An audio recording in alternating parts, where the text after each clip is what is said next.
Tension headache মানে হলো চাপজনিত মাথা ব্যথা। মাথা ব্যথায় যারা কষ্ট পান তাদের ব্যাপারে একটা সুসংবাদ বলতে চাই। বেশিরভাগ ক্ষেত্রে কিন্তু তাদের মাথা ব্যথার কারণটা বড় ধরনের কোনো শারীরিক রোগের সাথে সম্পর্কিত না। অর্থাৎ হলো আমরা যখন মাথা ব্যথা হয় আমাদের কিন্তু একটা ভয় কাজ করে যে মাথায় বড় ধরনের কোনো বড় রোগ হলো কিনা, অর্থাৎ মাথায় টিউমার হলো কিনা, রক্তনালীর কোনো প্রবলেম হলো কিনা, বা এমন কোনো রোগ মাথায় বাসা বাঁধলো কিনা এটা এই মাথা ব্যথার কারণ হিসেবে আছে। বেশিরভাগ ক্ষেত্রেই কিন্তু আমাদের মাথা ব্যথার কারণটা দেখা যায় যে চাপজনিত মানসিক রোগ। অর্থাৎ কোনো কারণে যখন আমরা মানসিক চাপের মধ্যে থাকি, উদ্বেগের নানা রকমের রোগে ভুগি বা বিষণ্ণতা রোগে ভুগি, সেটার অন্যতম উপসর্গ কিন্তু মাথা ব্যথা। যেটা হয় হলো যখন আমরা উদ্বিগ্ন হই আমাদের অটোমেটিক্যালি আমাদের মাসল টেন্স হয়, এবং মাসল টেনশন থেকে কিন্তু আমাদের এই নানা রকমের পেইন হয়, এবং এর অন্যতম একটা উপসর্গ হলো মাথা ব্যথা। এর বাইরে কিন্তু অনেক সময় আমাদের জানি যে ফিজিক্যাল নানা পেইন মানে শারীরিক নানা নন স্পেসিফিক পেইনও কিন্তু হতে পারে। তো সাধারণত টেনশন হেডেক যখন যাদের হয় তাদের প্যাটার্নের আসলে ব্যথাটা হয় ব্যান্ড লাইক ফিলিং, যেমন হলো সমস্ত মানে মাথার মধ্যে যেন একটা ব্যান্ড দিয়ে আছে। অনেকে বলে আমাদের মাথার মধ্যে যেন একটা টুপি দিয়ে আছে।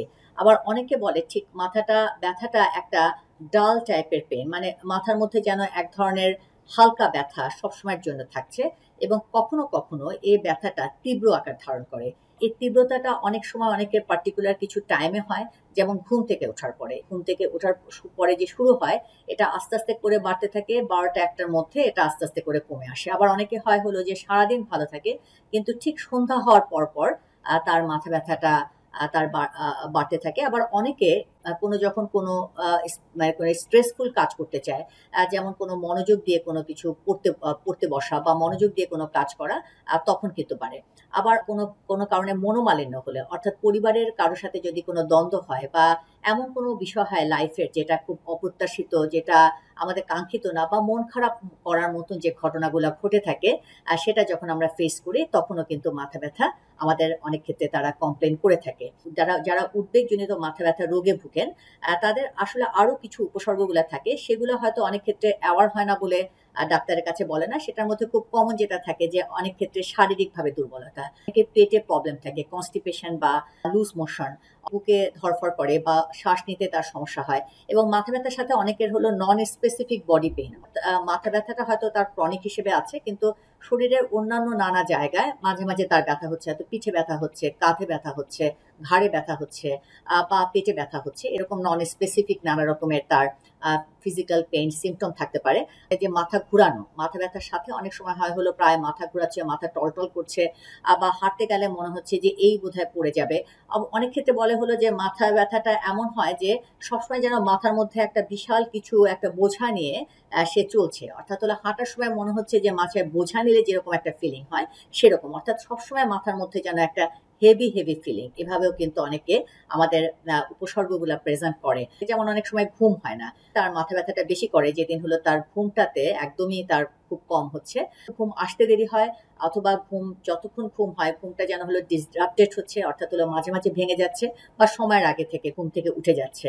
মেজাজ খুব খিটখিটে থাকে, কনসেন্ট্রেশন দিতে খুব প্রবলেম হয়, ভুলে যাওয়ার সমস্যা, প্রায়শই আগের মতন হলো সে মনে রাখতে পারছে না, প্রায়শই তার নানা কিছু টুকটাক জিনিসগুলো সে ভুলে যাচ্ছে, এমনকি নাম মনে রাখতে পারছে না, কোথায় টাকাটা রেখেছিল সেটা মনে নেই, চাবিটা কোথায় রেখেছে সেটা মনে নেই। ভুলে যাওয়ার সমস্যাটা কিন্তু একটা মাথা ব্যথার সাথে অনেক ক্ষেত্রে আসে। এবং অনেক সময় কিন্তু এই মাথা ব্যথার সাথে আরো অনেক কিছু তারা অ্যাসোসিয়েট করে, যেমন হলো বমি বমি পাওয়া, বা সবসময় মনে হয় খেতে না পারা, খেতেই গেলে হলো গলার মধ্যে যেন কোনো কিছু আটকে থাকা। এই যে উপসর্গগুলা বললাম, এই উপসর্গগুলা হলো সবসময় তার থাকে না, কিন্তু মাঝে মাঝে দেখা দেয়। অর্থাৎ তার মেইন প্রবলেম যেটা সেটা হলো একটা ক্রনিক হেডেক, সবসময় এক ধরনের ডাল পেইনটা থাকা, মাথা ব্যথাটা মাঝে মাঝে ইন্টেন্সিটি একসময় আপ ডাউন করা, এবং সাথে যেটা ফিজিক্যাল আর বা মানসিক যে উপসর্গগুলো বললাম সেটা হয়তো বা মাঝে মাঝে থাকে। তো টেনশন হেডেক ঠিক কোনো রকমের সাইকিয়াট্রিক কন্ডিশন না, বা কোনো রকমের স্পেসিফিক কোনো যে ডিজিজ তা না। এটা আমরা বলবো এক ধরনের উপসর্গের একটা নাম। মানসিক চাপজনিত কারণে যখন হলো মাথা ব্যথার কষ্টটা হয়, তখন আমরা প্রথমত আসলে অ্যাসেস করা, যেটা বললাম প্রথমে হলো আমাদের অর্গানিক কস্ট এক্সক্লুড করা, এবং এরপরে হলো পার্টিকুলার কি সাইকিয়াট্রিক ডিসঅর্ডারে কোন কন্ডিশন তার আসলে আদৌ আছে কিনা, নাকি এমনি তার সাধারণ চাপজনিত কারণে সাময়িকভাবে তার হচ্ছে, সেটা অ্যাসেস করা। অনেক ক্ষেত্রে এমন হতে পারে যে আসলে তার কোনো রকমের কোনো উদ্বেগজনিত বা বিষণ্ণতাজনিত কোনো রকমের রোগ নেই, কিন্তু হয়তোবা কোনো একটা স্ট্রেস তার সাময়িকভাবে একটু তার কষ্ট দিচ্ছে, যার জন্য হয়তোবা সাময়িকভাবে তার মাথা ব্যথা হচ্ছে। অর্থাৎ মাথা ব্যথা হলে নট নেসেসারিলি যে আপনার সবসময় কোনো রকমের এক ধরনের উদ্বেগজনিত বা বিষণ্ণতাজনিত রোগে আপনি ভুগেই থাকবেন। সাইকিয়াট্রিক কন্ডিশন যেগুলো হয় সেটার মধ্যে খুব কমনলি হয় উদ্বেগজনিত রোগের মধ্যে রয়েছে জেনারেলাইজড অ্যাংজাইটি ডিসঅর্ডার বা যেটাকে জিএডি গ্যাড বলা হয়, আর প্যানিক ডিসঅর্ডার হতে পারে, ফোবিক ডিসঅর্ডার যেটা অ্যাগোরাফোবিয়া বা সোশ্যাল ফোবিয়া হতে পারে। অ্যাগোরাফোবিয়া বা সোশ্যাল ফোবিয়া অলরেডি আপনারা জানেন, যেখানে স্পেসিফিক কিছু সিচুয়েশনে উদ্বেগটা বাড়ে। অ্যাগোরাফোবিয়া মানে হলো যে স্পেসিফিক কিছু সিচুয়েশনে তার উদ্বেগ বোধ করা, সেটা হতে পারে বিশেষ করে যেমন আটকা জায়গা, বদ্ধ জায়গাতে তার এই অ্যাংজাইটিটা বাড়ে। এবং সামাজিক ভীতি আমরা জানি, বা সোশ্যাল ফোবিয়া বা সোশ্যাল অ্যাংজাইটি ডিসঅর্ডারে যেটা সামাজিক মেলামেশাতে তার এই উদ্বেগটা বাড়ে। এটা হতে পারে যেমন মিটিংয়ে কথা বলা, সামাজিক নতুন কারোর সাথে ইন্টারাকশন করা, অথবা কোনো প্রেজেন্টেশন দেওয়া, হ্যাঁ, বা যে কোনো ধরনের পারফর্ম করতে গেলে, বা অনেক ক্ষেত্রে ছাত্রছাত্রীরা যখন পরীক্ষা দিতে যায়, পড়ালেখার জায়গাতে যায়, স্কুলে যায়, তখন তার হলো মাথা ব্যথাটা তার বেড়ে যায়, মাথা ব্যথা তার উদ্বেগটা বেড়ে যায়, এবং উদ্বেগের উপসর্গ কিন্তু ওই পার্টিকুলার সিচুয়েশনে তার মাথা ব্যথার জায়গাটা বাড়ে। আমরা জেনারেলাইজ অ্যাংজাইটি ডিসঅর্ডারে আমাদের মাথা ব্যথাটা অন্যতম খুব common symptom. Generalise anxiety disorder মানে সবকিছুতে তার এক ধরনের উদ্বিগ্নতা, সবকিছুতে ভয় ভয় ভাব, তার পড়তে বসলে ভয় লাগে, তার কাজ করতে ভয় লাগে, তার নানা কিছুতেই যেন সে কোনো কিছুতে কনফিডেন্ট ফিল করে না, অস্থির বোধ করা, দুর্বল বোধ করা। জেনারেলাইজ অ্যাংজাইটি ডিসঅর্ডারে যেটা হয় হলো খুব তীব্র উদ্বেগ সবসময় থাকে না, কিন্তু একটা লো গ্রেড অ্যাংজাইটি সবসময় সবকিছুতে তার থাকবে। এবং এই জেনারেলাইজ অ্যাংজাইটি ডিসঅর্ডারে আমাদের মানসিক উপসর্গের সাথে খুব কমনলি কিন্তু শারীরিক উপসর্গ থাকে। এর মধ্যে খুব অন্যতম হলো আমাদের খুব দুর্বল ফিল করা, হেডেক, মাথা ব্যথা হওয়া কিন্তু একটা উপসর্গ। আমাদের ফিজিক্যাল নানা রকমের আরো নানা রকমের উপসর্গ হতে পারে। এর সাথে তার আর একটা হতে পারে প্যানিক ডিসঅর্ডার, যেটা আমরা জানি অনেক ক্ষেত্রে প্যানিক অ্যাটাক হয়। প্যানিক অ্যাটাকায় কিন্তু তীব্র মৃত্যু ভীতি হয়। শারীরিক উপসর্গগুলো সাংঘাতিক ইন্টেন্স থাকে, এতখানি হয় যে মনে হয় যে আসলে মারাই যাচ্ছে। সেটা অনেক ক্ষেত্রে বুক ধরফর করে, অনেকের মাথা ঘুরায়, অনেকের ফিজিক্যাল এমন এক ধরনের অস্বস্তি বোধ করে যে মনে হয় না জানি কোনো খারাপ কিছু হয়ে যাবে, যেটা আমরা আসলে প্যানিক অ্যাটাকেও আমার অনেক ভিডিও আছে, আপনারা জানেন ইতিমধ্যে যে প্যানিক অ্যাটাক একটা উদ্বেগজনিত মানসিক রোগ। এর বাইরে কিন্তু আরো অনেক সাইকিয়াট্রিক কন্ডিশনে যেখানে আমাদের উদ্বিগ্নতা হয়, সেখানে আমাদের মাথা ব্যথা হতে পারে। এর মধ্যে খুব অন্যতম আমরা দেখি হলো ওসিডিতে, যারা সূচিবায়ী রোগে ভুগছেন তাদের মধ্যেও কিন্তু আমরা মাথা ব্যথাটা বেশি দেখি। সূচিবায়ী রোগে যেটা হয় অবসেশন হয়, অবসেশন জানি আমরা একই টাইপের চিন্তা বারবার করে, যেটা রোগী নিজেই বুঝে এটা খুবই অপ্রয়োজনীয় একটা চিন্তা। কিন্তু এই চিন্তাটা একটা ক্যারেক্টারিস্টিক হলো এটা প্রচন্ড রকমের অ্যাংশাস করে, ডিস্ট্রেস তৈরি করে, এবং ডিস্ট্রেসের কারণে কিন্তু সে একই কাজ করতে বাধ্য হয়। এই ডিস্ট্রেস অর্থাৎ এই অ্যাংজাইটি একটা উপসর্গ হিসেবে কিন্তু তার তখন মাথা ব্যথা হচ্ছে, যেহেতু ওসিডিতে সবসময় কোনো না কোনো অবসেশন তার কাজ করছে, এবং এই অবসেশনগুলা কিন্তু যেহেতু অ্যাংজাইটি তৈরি করছে, তার কিন্তু একটা ক্রনিক মাথা ব্যথা আমরা সাধারণত পেয়ে থাকি। আমাদের অ্যাংজাইটি ডিসঅর্ডারের মধ্যে খুব কমনলি যদি বলে কিসে আমরা আসলে খুব কমনলি পেয়ে থাকি, এর মধ্যে হলো সোশ্যাল অ্যাংজাইটি ডিসঅর্ডারে যারা ভুগেন, ওসিডিতে যারা ভুগেন, জেনারেলাইজ অ্যাংজাইটি ডিসঅর্ডারে যারা ভুগেন, তাদের মধ্যে কিন্তু এই মাথা ব্যথার সিমটমটা আমরা অনেক ক্ষেত্রে দেখি। এর বাইরে কিন্তু বিষণ্ণতা রোগে কিন্তু মাথা ব্যথা হতে পারে। বিষণ্ণতা আমরা জানি যে কোনো কিছুতে ভালো না লাগা, কোনো মন খারাপ থাকা, নিজেকে খুব ছোট মনে করা, নেতিবাচক চিন্তাটা আসা, সামনের সময়টা নিয়ে এক ধরনের মনে হয় কোনো খারাপ কিছু হবে, হতাশা ব্যাপারটা কাজ করা, কোনো কিছুই পারবো না, কোনো কিছুই হবে না, এ ধরনের চিন্তার জায়গাগুলো কাজ করা। সাথে হলো অনেক ক্ষেত্রে খাওয়ার রুচি কমে যায় বা অনেক ক্ষেত্রে বেড়ে যায়, ঘুমের সমস্যা হয়, আর্লি মর্নিং ওয়েকিং হয়, অর্থাৎ হলো সময়ের আগে সে জেগে যাচ্ছে, আর সব কিছুতে একটা কান্না পাওয়া, এবং আগে যে কাজগুলো করতে তার অনেক ভালো লাগতো, কনফিডেন্স পেত, সেই কাজগুলো যেন হলে ইদানিং পাচ্ছে না। এবং বিষণ্ণতা এই উপসর্গগুলো সাধারণত 2 সপ্তাহ বা 2 সপ্তাহ যদি বেশি থাকে, তাহলে আমরা সাধারণত বিষণ্ণতা রোগ বলে আমরা মনে করে থাকি। এর বাইরে কিন্তু নানা রকমের চাপজনিত কারণে কোনো স্ট্রেসার, স্পেসিফিক কোনো স্ট্রেসারও কিন্তু আমাদের এই অ্যাংজাইটি বাড়াতে পারে, এবং হলো আমাদের মাথা ব্যথার উপসর্গটা আসতে পারে। এবং এক্ষেত্রে নট নেসেসারিলি সে পার্টিকুলার কোনো ডিসঅর্ডারে যে ভুগতেই হবে এমন না। ধরেন কার কোনো রিলেশনশিপ প্রবলেম আছে, যেমন তার যে পার্টনারের সাথে সে এক ধরনের সবসময় তার একটা ঝগড়াঝাটি হচ্ছে, বা তার সাথে খুব তার পার্টনারের ব্যাপারটা নিয়ে, তার অর্থাৎ জীবনসঙ্গীকে নিয়ে সে এক ধরনের ডিসস্যাটিসফাইড আছে, তার হয়তো প্রত্যাশা মতন জায়গাগুলো হচ্ছে না, বা সে নেগলেক্টেড ফিল করছে, বা তাকে নিয়ে এক ধরনের উদ্বেগ আছে, তার প্রতি হয়তো বা সে পুরোপুরি আশ্বস্ত হতে পারছে না। এই স্ট্রেসারটাও কিন্তু তাকে এক ধরনের ক্রনিক অ্যাংজাইটি তৈরি করতে পারে এবং মাথা ব্যথার মতন উপসর্গ করতে পারে। এছাড়া পার্টনার ছাড়াও পরিবারের অন্যান্য সদস্যদের সাথেও কিন্তু আমাদের নানা কারণে নানা ব্যাপার নিয়ে দ্বন্দ্ব থাকতে পারে। নানা রকমেরই হলো আমাদের মন খারাপের কারণ হয়ে থাকতে পারে। সেই কারণেও কিন্তু অনেক ক্ষেত্রে আমাদের মাঝে মাঝে মাথা ব্যথার কষ্টটা আমরা পেয়ে থাকি। এবং যখন কোনো স্ট্রেসার আমরা কোনো রিজলভ না থাকে, আমরা ঠিক এটা রিজলভ করতে পারি না, আমরা এক হেল্পলেসনেস কাজ করি যে এটা আমাদের কোনো কিছু ঠিক করার নেই, কিন্তু আমাদের এটা আমাদের গ্রহণ করতে হবে বা আমাদের এটাকে ফেস করতে হবে, কিন্তু আমরা ফেস করতে চাচ্ছি না। এই যে কনস্ট্যান্ট একটা কনফ্লিক্ট, এটা কিন্তু আমাদের একটা স্ট্রেসার তৈরি হয় এবং যার কারণে আমাদের অনেক সময় মাথা ব্যথার মতন উপসর্গ আমাদের হতে পারে। এবং এই রিলেশনশিপের প্রবলেম ছাড়া কিন্তু এনি সর্ট অফ ইভেন্টই আমাদের স্ট্রেসার হিসেবে কাজ করতে পারে। সেটা হতে পেশাগত কারণে কোনো জটিলতা, আমার ব্যবসা ঠিক মতো করে যাচ্ছে না বা ফিনান্সিয়াল কোনো লস হচ্ছে, অথবা অর্থনৈতিক ব্যাপার নিয়ে খুব দুশ্চিন্তার মধ্যে আছে, আমাদের ছেলে মেয়েদের নিয়ে আমাদের দুশ্চিন্তা রয়েছে, বা আমাদের অনেক সময় শারীরিক রোগ নিয়েও কিন্তু অনেক ক্ষেত্রে দুশ্চিন্তা করি। হঠাৎ করে এই মাথা ব্যথাও কিন্তু অনেক ক্ষেত্রে আমাদের স্ট্রেসার হিসেবে আমাদের কাজ করে, যে মাথা ব্যথাটা ভালো হচ্ছে না কেন, হ্যাঁ, বা মাথায় আসলে কোনো সমস্যা হলো কিনা। শারীরিক যে আমাদের অনেক রকমের উপসর্গ থাকে, এই উপসর্গগুলো নিয়ে যারা অনেক বেশি দুশ্চিন্তা করেন, বিশেষ করে যাদের ইলনেস অ্যাংজাইটি আছে, অর্থাৎ যারা রোগ নিয়ে সবসময় প্রিঅকুপাইড থাকে, সবসময় মনে হয় বড় রোগ হয়ে গেল কিনা, আমাদের হার্টে কোনো প্রবলেম হলো কিনা, আমাদের পেটে এতখানি প্রায় ক্রনিক লুজ মোশন হচ্ছে, আমার কি কোনো পেটে কোনো রকমের কোনো ক্যান্সার হলো কিনা, খেতে অসুবিধা হচ্ছে, আমাদের কি গলায় কোনো রকমের কোনো ক্যান্সার হলো কিনা, গলায় কোনো রোগ হলো কিনা, বড় ধরনের কোনো জটিল কোনো রোগ হচ্ছে কিনা, হার্টে রোগ হচ্ছে কিনা। তখন হলো শারীরিক উপসর্গ নিয়ে আমরা যখন অনেক বেশি প্রিঅকুপাইড থাকবো, সেটাও কিন্তু আমাদের অ্যাংজাইটি তৈরি করতে পারে, সেটাও কিন্তু আমাদের অনেক ক্ষেত্রে সিমটম তৈরি করতে পারে। এবং স্পেসিফিক্যালি যদি হেডেক হয় এবং তার যদি ইলনেস অ্যাংজাইটি ডিসঅর্ডার থাকে, দেখা যায় যে তার সবসময় মনে হয় আমার ব্রেনে কোনো আমাদের টিউমার হয়েছে, বা নিশ্চয়ই হলো ব্রেনে কোনো রকমের আমার ক্যান্সার হয়েছে এবং এটা আমাদের খুব জটিল আকার হচ্ছে, আস্তে আস্তে করে এটা বাড়ছে, যার কারণে আমার মাথা ব্যথাটা বাড়ছে। কাজে এই নিজস্ব একটা মিস ইন্টারপ্রিটেশন তাকে কিন্তু অ্যাংজাইটিটা বাড়িয়ে দেয় এবং সিমটমটা কিন্তু বাড়িয়ে দেয়, কিন্তু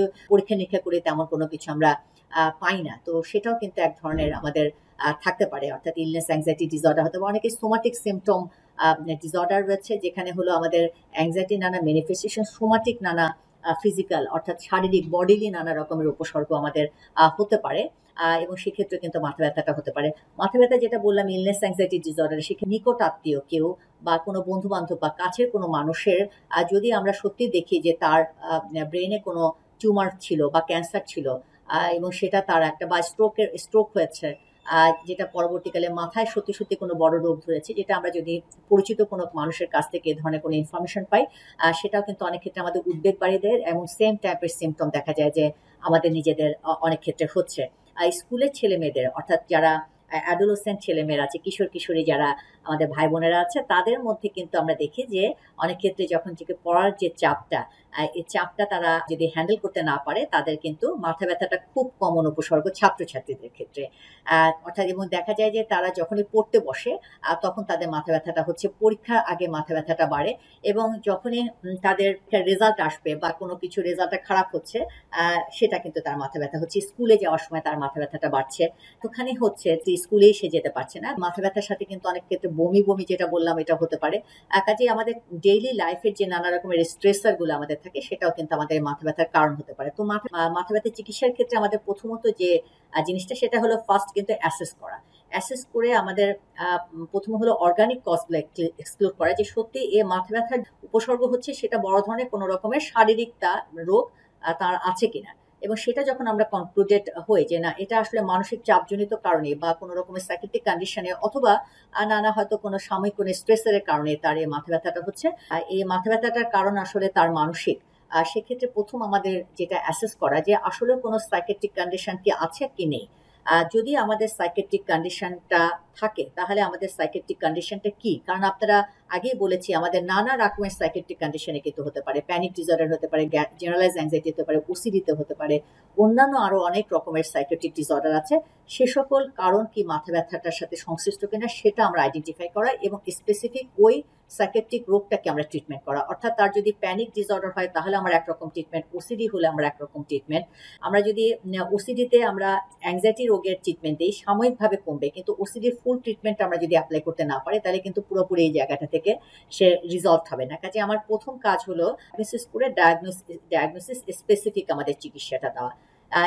এছাড়া আমরা যদি দেখি যে না, কোনো তার ঠিক ঠিক সেভাবে কোনো সাইকিয়াট্রিক কন্ডিশন নেই, কিন্তু কোনো একটা স্ট্রেসার তাকে কষ্ট দিচ্ছে এবং স্ট্রেসটা সে যেহেতু হ্যান্ডেল করতে পারছে না, সেই জন্য তার মাঝে মাঝে তার হয়তো মাথা ব্যথা হচ্ছে। তো সেক্ষেত্রে আমার এই চাপটাকে কিভাবে সে মোকাবেলা করতে পারবে, প্রবলেমটাকে কিভাবে সে সলভ করতে পারবে, সেটাকে আমাদের তাকে সাহায্য করা, সেটাকে আমাদের কিভাবে আমরা প্রবলেমটাকে সলভ করতে পারবে, সেটাতে আমরা মূলত তার সাথে আমরা আমরা দেখে থাকি যে আমরা সেই জায়গাটাতে আমরা সাইকিয়াট্রিক সেই জায়গাটাতে আমরা তাকে সাহায্য করে থাকি। ট্রিটমেন্টের বাইরে আমাদের কিন্তু একটা খুব সহজ ম্যানেজমেন্ট কিন্তু আছে, হলো রিল্যাক্সেশন থেরাপি। রিল্যাক্সেশন থেরাপি কিন্তু আমাদের যে কোনো রকমের ট্রিটমেন্টের সাথে আমরা এটা অ্যাপ্লাই করতে পারি এবং এটা আপনারা নিজেরাও ট্রাই করে দেখতে পারেন। এবং এই রিল্যাক্সেশন টেকনিকটা আপনারা যদি হলো রেগুলারলি আপনারা ইউজ করেন, ব্যবহার করেন বা এটাকে আপনারা অ্যাপ্লাই করেন, তাহলে দেখবেন কিন্তু মাথা ব্যথার ইন্টেন্সিটিটা অনেকখানি আমি আশা করি কমে আসবে। আমরা সেটা নিয়ে আমরা একটু কথা বলবো যে রিল্যাক্সেশন টেকনিকটা আপনারা কিভাবে করতে পারেন। খুব কমন যেটা রিল্যাক্সেশন টেকনিকগুলো আমরা দেখি, একটা হলো ব্রিদিং এক্সারসাইজ বা শ্বাস প্রশ্বাসের ব্যায়াম, যেটা ডিপ ব্রিদিং আমরা বলে থাকি, progressive muscular relaxation technique, body scan করা যেতে পারে, মাইন্ডফুলনেস টেকনিক আমরা অ্যাপ্লাই করতে পারি। এর বাইরে কিন্তু আমরা নানা রকমের রিদমিক বডি এক্সারসাইজ করতে পারি, যেটা আমরা হাঁটা, আমাদের রানিং, জগিং, হ্যাঁ, অথবা ডান্সিং, হ্যাঁ, সেটাও কিন্তু আমাদের রিদমিক বডি এক্সারসাইজে কাজ করে। কিন্তু মাথা ব্যথার ক্ষেত্রে সাধারণত যদি আমাদের ব্রিদিং এক্সারসাইজ আপনারা করেন, রেগুলারলি করেন, তাহলে আমি মনে করি যে আপনারা খুবই উপকার পাবেন। এটা সাধারণত আমাদের বলা হয় হলো প্রতিদিনই যদি আপনি 2 থেকে 3 বার করে ব্রিদিং এক্সারসাইজটা করেন এবং যখন আপনার মাথা ব্যথাটা উঠবে তখন আপনার একদম প্রথম দিকে, অর্থাৎ মাত্র যখন শুরু হলো তখনই যদি আপনি নিজেকে আইডেন্টিফাই করেন আমার এখন মাথা ব্যথা হচ্ছে, তাহলে আমি কিছুক্ষণ আপনি নিজেকে পজ দিয়ে আপনি যে কাজটা করছেন সেটা থেকে আপনি বিরত থেকে আপনি যদি এই ডিপ ব্রিথ বেশ কিছুক্ষণ ধরে করেন, দেখবেন হলো মাথা ব্যথার ইন্টেন্সিটিটা যতটুকুন হওয়ার কথা ছিল, অর্থাৎ হলো আপনার শুরু হওয়ার পরে যতটুকুন তীব্র আকার ধারণ করে, সেটা ডেফিনেটলি অনেকখানি আপনি কম ফিল করবেন এবং অনেক ক্ষেত্রে কিন্তু পুরো মাথা ব্যথাটি আপনার রিজলভ হয়ে যেতে পারে। আপনি লম্বা করে শ্বাস নিন, কিছুক্ষণ ধরে থাকেন, আস্তে আস্তে করে শ্বাসটা ধীরে ধীরে বের করে দিবেন। চোখ বন্ধ করে শ্বাসটা নিলে ভালো। পুরো মনোযোগটা আমি বলবো হলো আপনার বডির ভিতরে দিতে, অর্থাৎ শ্বাসটা নিচ্ছেন, পেটটা ফুলছে, আবার হলো শ্বাসটা ধীরে ধীরে বের করে দিচ্ছেন, বডিটা আস্তে আস্তে রিল্যাক্সড হয়ে যাচ্ছে, এটা আপনি হলো ফিল করবেন। এবং এই ডিপ ব্রিদিংটা আমি বলবো হলো খুব স্লোলি করবেন, অর্থাৎ শ্বাসটা খুব দীর্ঘভাবে পেটে মানে শ্বাসটা নাক দিয়ে নিতে পারেন, মুখ দিয়ে নিতে পারেন, যেটা আপনার ইচ্ছা। সাধারণত নাক দিয়ে নিলে যেটা হয় যে আপনি যদি এই ডিপ ব্রিদিংটা বেশ কিছুক্ষণ ধরে করেন, দেখবেন যে হলো আপনার অ্যাংজাইটিটা অনেকখানি কমে আসবে, আপনার হেডেকটা অনেক কমে আসবে, মাথা ব্যথাটা কমে আসবে। জন্যই বলা হয় পেটে শ্বাস নেওয়া, অর্থাৎ হলো নর্মালি আমরা যে বুকে শ্বাস নিই সেটা না নিয়ে আমরা পেটে নেওয়া। আপনারা যদি আসলে রেগুলার এই ব্রিদিং এক্সারসাইজ করেন, তাহলে আপনার মাথা ব্যথার জায়গাটা তো কমবেই, বা সাথে সাথে আপনার ইমিডিয়েটলি যখন আপনার মাথা ব্যথাটা মাঝে মাঝে যে তীব্র আকার ধারণ করে, তখন যদি আপনি একেবারে একদম প্রথম স্টেজে আপনারা এই ব্রিদিং এক্সারসাইজ করেন, তাহলে আপনারা অনেক রকমের হেল্প পাবেন। এর বাইরে যেটা আপনারা করতে পারেন progressive muscular relaxation technique. Progressive muscular রিল্যাক্সেশনের টেকনিক হলো আমাদের অল্টারনেটিভলি মাসেলটাকে টেন্স করা, রিল্যাক্স করা। পায়ের যে আমাদের আঙ্গুলগুলো আছে সেই আঙ্গুলগুলোকে আমরা, ধরেন আমাদের যখন মাথা ব্যথাটা উঠছে তখন এটা করতে পারি, আঙ্গুলগুলোকে আমি চাপ দিলাম, মানে আমি কন্ট্রাক্ট করলাম, কন্ট্রাক্ট করার পরে আমরা আস্তে আস্তে আস্তে করে রিল্যাক্স করবো। যখন কন্ট্রাক্ট করবো, পুরা কন্ট্রাকশনের পুরো ফিলিংটা, টেন্সের পুরো ফিলিংটা আমি আমি অনুভব করব। অর্থাৎ হলো আমার পাটা যে আমি আঙ্গুলগুলা যে আমি কন্ট্রাক্ট করে রাখলাম, আমার এখানে যে একটা টাইট ফিলিং হচ্ছে, এটাতে আমার সার্কুলেশনগুলো, যে ব্লাড সার্কুলেশনগুলো আমার এখন আপাতত একটু কমে গেছে, আমার যে একটু ব্যথাও করছে সেটাকে আমি ফিল করা, এবং এটা কিছুক্ষণ রেখে আবার আমি স্লোলি আস্তে আস্তে করে আমি হাতটা ছেড়ে দেবো, এবং এটা খুবই স্লোলি হবে এবং এটা নিচ থেকে ছাড়বো না, আমি বডিটার টেনশনটা খালি আমি রিলিজ করে দিব। রিলিজ করে দিলে কিন্তু আমার আস্তে আস্তে করে আমার পাটা আস্তে আস্তে করে রিল্যাক্স হয়ে যাচ্ছে এবং আমাদের একটা একটা স্বাভাবিক অবস্থাতে আমাদের ফেরত আসছে।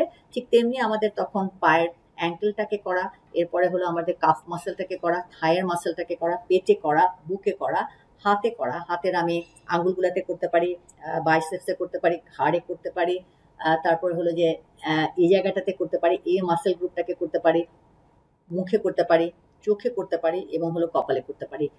অর্থাৎ হলো হেড টু ফিট পুরাটাকেই যদি আমি মাসেল কিছুক্ষণ কন্ট্রাক্ট করে রিল্যাক্স করা। যদি আপনার পুরো বডিটা করার মতো সময় না থাকে, আপনি শুধুমাত্র হাতের আর পায়ের করতে পারেন, অথবা আপনি খালি ফেসে করতে পারেন। আপনি পার্টিকুলার কিছু গ্রুপে আপনি করতে পারেন, যেটুকু আপনার সুবিধা। বডি স্ক্যান বা মাইন্ডফুল টেকনিকও আপনারা অ্যাপ্লাই করতে পারেন। অলরেডি আমার অনেক ভিডিও আছে এটা রিলেটেডও আপনি যদি একটু অ্যাপ্লাই করেন, তাহলে মনে করি যে এটা আপনাকে অনেক হেল্প করবে। যে যারা মাথা ব্যথাতে কষ্ট পাচ্ছেন, আরেকটা যেটা করবেন না হলো, মাথা ব্যথা হলে আমরা যেটা করে থাকি, আমরা একটা পেন কিলার খেয়ে থাকি। কাজে যাদের ফ্রিকোয়েন্ট মাথা ব্যথা রয়েছে, তারা যদি বারবার করে পেইন কিলার খান তাহলে কিন্তু এটা আপনার জন্য একটা আবার হিতে বিপরীত হবে, সেটা আপনাকে কিন্তু আরো সমস্যাটা বাড়িয়ে দিবে। কারণ আমাদের জানি যে রেগুলার পেইন কিলার খেলে আমাদের নানা রকমের প্রবলেম হয়, আর যেহেতু প্রবলেমটা রিজলভ হচ্ছে না, আপনার যে মূল সমস্যা সেটা রিজলভ হচ্ছে না, আপনার অ্যাংজাইটিটা কিন্তু কমছে না। কাজে আপনি যখন হলো ব্যথার ওষুধ খাচ্ছেন, যখনই আপনার অ্যাংজাইটি হচ্ছে, প্রায়শই হচ্ছে, আপনি বারবার করে ওষুধ খেয়ে রিজলভ থাকার চেষ্টা করছেন, সেটা কিন্তু আপনার আসলে মূল সমস্যা কমানোর চেয়ে বাড়িয়ে দিচ্ছে। কাজে আমি বলবো হলো আপনি চিকিৎসকের পরামর্শ ছাড়া আপনি দীর্ঘমেয়াদে আপনি এরকম ব্যথার ওষুধটা না খাওয়া, বরং হলো এই যে ব্রিদিং এক্সারসাইজের যে আমরা অ্যাপ্লাইগুলো বললাম, সাইকোলজিক্যাল যে ম্যানেজমেন্টগুলো বললাম, রিল্যাক্সেশন টেকনিক, সেটুকুন আপনি অ্যাপ্লাই করতে পারেন। ইভেন সিম্পল রেগুলারলি হাঁটা, এক্সারসাইজ করা, রিদমিক বডি এক্সারসাইজ, এগুলো কিন্তু আপনার মাথা ব্যথা ওয়ার্কআউট করা, এগুলো কিন্তু অনেক ক্ষেত্রে হলো আপনার অ্যাংজাইটি স্টেটটা অনেকখানি কমাতে সাহায্য করে এবং হলো এই সমস্যা থেকে আপনি অনেকখানি বেরিয়ে আসেন। আপনি যে সিম্পল যে টেকনিকগুলো আমি বললাম, যে সাইকোলজিক্যাল টেকনিক, সেটা একটু অ্যাপ্লাই করে দেখতে পারেন। এটা আশা করি আপনার অনেকখানি সিমটমের ইন্টেন্সিটি অনেকখানি কমতে সাহায্য করবে বা পুরোপুরি ডিজলভ করতেও সাহায্য করতে পারে। এবং তারপরেও যদি আসলে আপনার এটা না কমে, একটু হলো সাইকিয়াট্রিস্টের পরামর্শ নেন।